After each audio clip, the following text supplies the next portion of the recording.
네, 오늘 서울 주교자 성당과 경동교회 교환 예배를 맞이하여 성공의 교우 여러분들 뵙게 된 것을 반갑고 또 기쁘게 생각합니다. 저는 2009년부터 경동교회에서 부목사로 사역하면서 7년 동안 경동교회에서 그리고 이곳 주교자 성당에서 교환 예배를 함께했던 그런 기억이 있습니다. 그 후로 저는 유학을 떠났다가 작년 초에 경동교회 담임 목사로 다시 부임해서 사역을 시작했습니다. 제가 유학 가서 공부한 학교가 성공의 학교였습니다. 아일랜드 더블린에 있는 성공의 학교라 그곳에서 성공의 신학자들과 또 교우들과 또 교류할 수 있는 그런 기회가 있었습니다. 그래서 저는 장로교 목사지만 이래저래 성공회와 깊은 인연이 있다는 그런 생각을 갖고 있습니다. 제가 그곳에 있는 동안 사실 많은 분들에게 자랑을 좀 했습니다. 우리 주교자 성당과 경동교회가 이렇게 교환 예배를 드리고 있다고 얘기했을 때 많은 분들이 놀라고 또 세계교회에 소개할 만한 귀한 에큐메니칼 운동의 본보기라는 그런 얘기를 많이 들을 수 있었습니다. 사실 제가 작년에 여러분들께 인사를 드렸어야 하는데 제가 작년에 교환 예배 앞두고 좀 병원 신세를 지는 바람에 올해 이렇게 인사드리게 됐습니다. 23년 동안 지속되어 온 이 교환 예배의 전통이 우리 한국교회와 세계교회의 교회의 일치와 연합 또 우호와 연대의 아름다운 본보기가 될 수 있기를 바라면서 다시 한번 여러분 뵙고 함께 예배드리게 된 것을 기쁘게 생각합니다. 오늘 연중 10주일 그리고 성령 강림 후 둘째 주일을 맞이해서 함께 읽은 이 구약의 말씀은 여러분들 잘 아시는 이 아브라함의 소명 사건을 우리에게 소개하고 있습니다. 우리는 우리의 인생과 믿음 생활을 종종 길을 걸어가는 것에 비유하고는 합니다. 오늘 창세기 12장 말씀은 우리가 걸어가는 이 믿음의 길이 어디로부터 비롯되었고 또 어떤 성격을 가지고 있는지 우리에게 가르쳐주고 있는 말씀입니다. 오늘 말씀 보시면 하나님께서 아브라함을 향해서 너는 너의 고향과 친척과 아버지의 집을 떠나 내가 네게 보여줄 땅으로 가라 이렇게 말씀하십니다. 그리고 아브라함은 그 말씀에 순종해서 가나안 땅으로 떠났고 그 순종과 결단 때문에 우리는 지금까지도 아브라함을 믿음의 조상으로 여기고 있습니다. 그런데 우리는 아브라함이 떠났던 이 길에 대해서 막연하게 상상하기보다는 그 길이 어떤 길이었는지 조금 더 자세히 말씀드리면 얼마나 힘들고 어려웠던 길인지 주의 깊게 살펴볼 필요가 있습니다. 당시 아브라함이 살던 시대는 지금부터 4,000년 전이었습니다. 그곳에는 아브라함이 살던 이 우르라는 도시를 비롯해서 우르크, 에리드, 라가시, 리프르 같은 이 고대 근동에 매우 오래되고 유명한 도시들이 많이 있었습니다.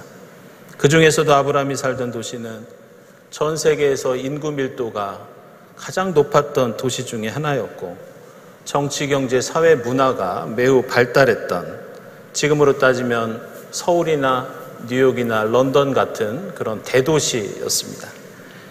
얼마나 도시가 크고 발달했으면 고고학자들이 그 도시들을 발굴했을 때 성벽의 둘레가 9km에 달할 정도로 상당한 규모였다고 합니다.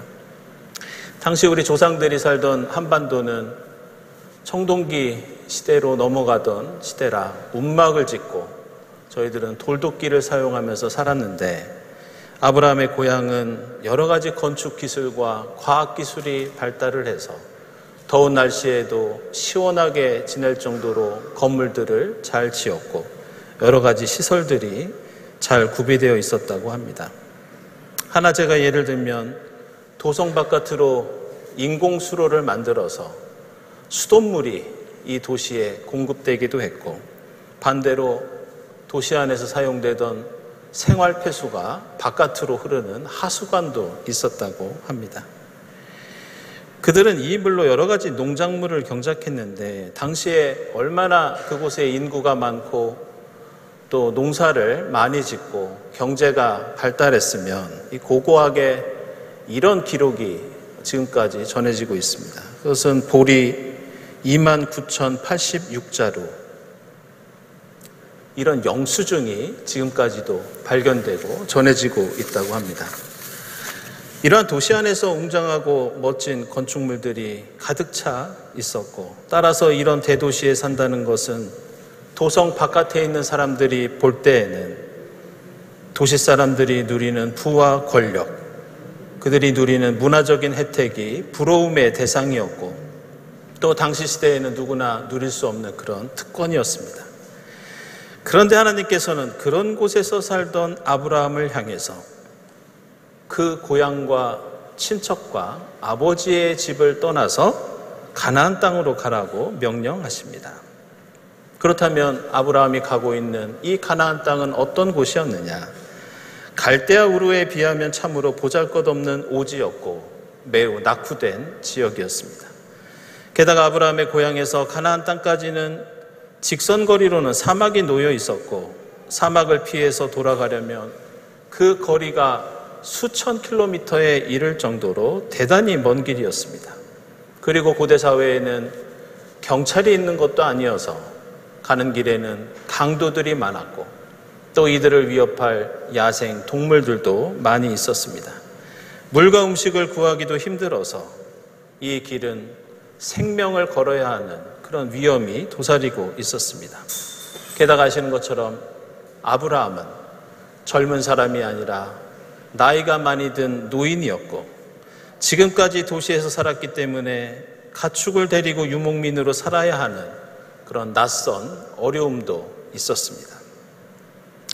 결국 오늘 우리가 읽은 창세기 12장은 가나안 땅으로 가라는 하나님의 이 명령은 단순히 너 다른 곳으로 이사해서 그곳에서 살아라, 이런 뜻만이 아니었습니다.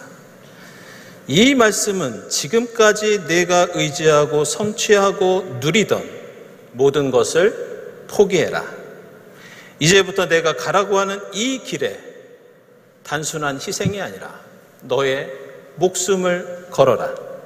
그리고 모든 것을 뒤로하고 오직 하나님만 의지하여라. 이것이 오늘 하나님의 명령에 담겨있는 중요한 뜻입니다. 그런데 아브라함은 놀랍게도 이 명령에 근심하지도 않았고 머뭇거리지도 않았고 그냥 무조건 이 말씀에 순종합니다. 우리가 성경의 여러 인물들을 생각해 보면 하나님의 말씀을 군말 없이 그대로 받아들이는 경우는 그렇게 흔하지 않습니다. 아시는 것처럼 모세는 하나님의 말씀을 들었을 때 자신은 능력이 없다고 주저하였고 하나님께 사양했습니다. 예레미야는 하나님의 말씀을 들었을 때 늘 눈물을 흘리면서 하나님께 호소하고 왜 저에게 말씀하시느냐고 한탄했던 것이 예레미야였습니다. 요나는 아예 하나님의 명령을 듣고 도망한 사람이었습니다. 하지만 아브라함은 단 한마디 변명이나 핑계 없이 하나님의 명령과 말씀대로 그대로 순종했던 것을 오늘 우리가 읽은 말씀을 통해서 알 수 있습니다. 근데 우리가 주목할 것은 이런 아브라함의 순종에는 사실 그가 이렇게 순종할 수밖에 없었던 그 집안에 특별한 이유가 있었습니다. 그리고 그 이유는 바로 아브라함의 아버지였던 데라 때문이었습니다. 오늘 창세기 12장의 아브라함의 소명사건 바로 앞에 나오는 창세기 11장 31절을 보면 여기에는 우리가 주의 깊게 살펴보아야 할 짧은 이야기 하나가 소개되고 있습니다. 그것은 아브라함의 아버지 데라가 우르를 떠나서 식구들을 데리고 가나안 땅으로 가려다가 끝까지 가지 않고 도중에 포기했다는 말씀이 나옵니다. 우리는 갈대아 우르를 떠나서 가나안 땅으로 간 최초의 사람이 아브라함으로 알고 있는데 사실은 아브라함의 아버지 데라가 먼저 떠난 여정이었습니다. 그런데 데라는 가나안 땅으로 가다가 끝까지 가지 못하고 중간에서 하란이라는 대도시에서 그 길을 멈추었고 그곳에 눌러앉아 살다가 거기에서 죽었다고 창세기 11장 31절은 말씀하고 있습니다. 하란은 데라와 아브라함의 고향처럼 크고 발달된 도시였습니다. 데라는 가나안 땅을 향해 가다가 이 화려하고 살기 좋은 도시를 바라보게 됩니다. 그리고 지금까지 온 길을 생각할 때 앞으로 가야 할 그 길이 두렵고 자신도 없었습니다. 그래서 편안하고 안락한 하란이라는 대도시에 그대로 머물러 살다가 죽게 됩니다.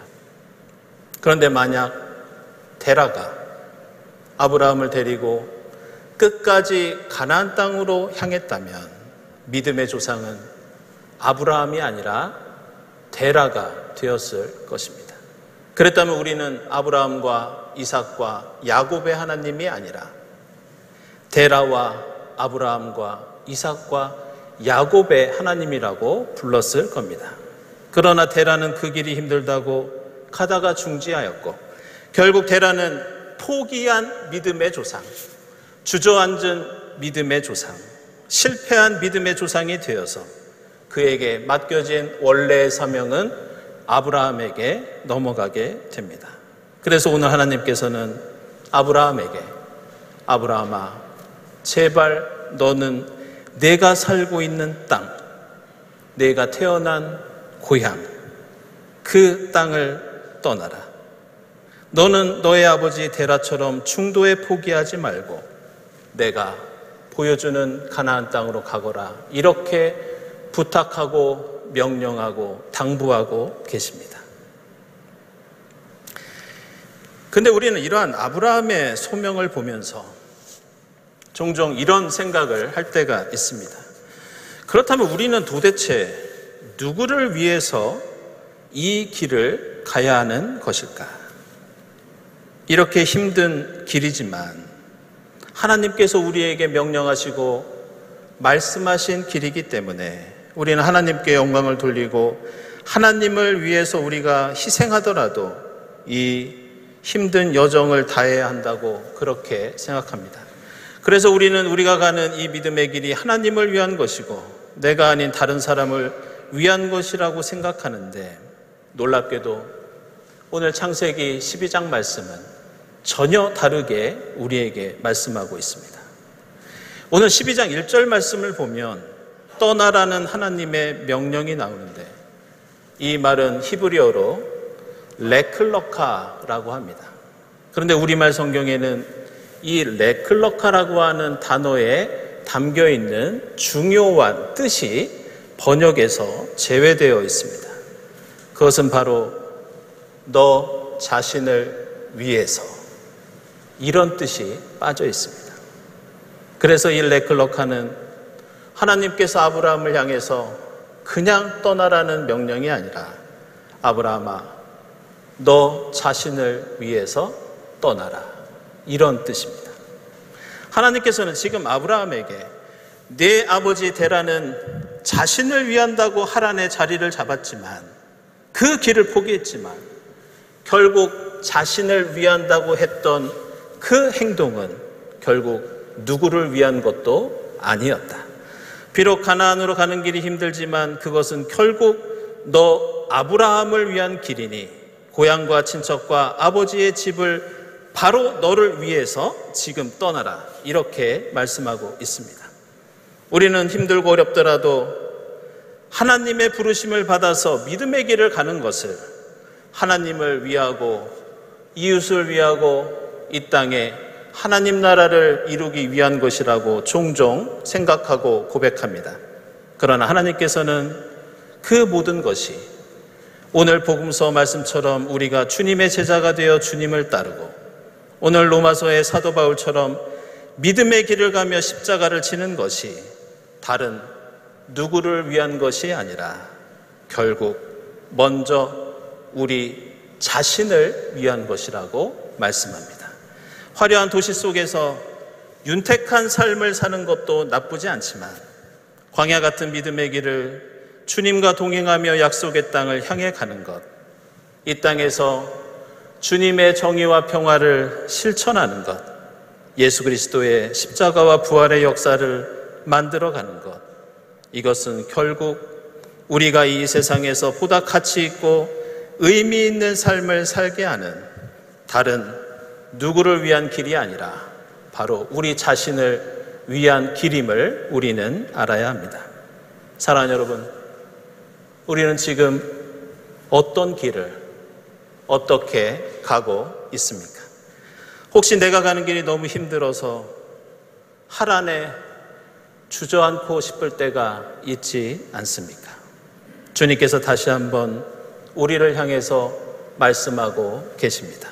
너는 너의 고향 친척 아버지의 집을 너를 위해서 떠나라.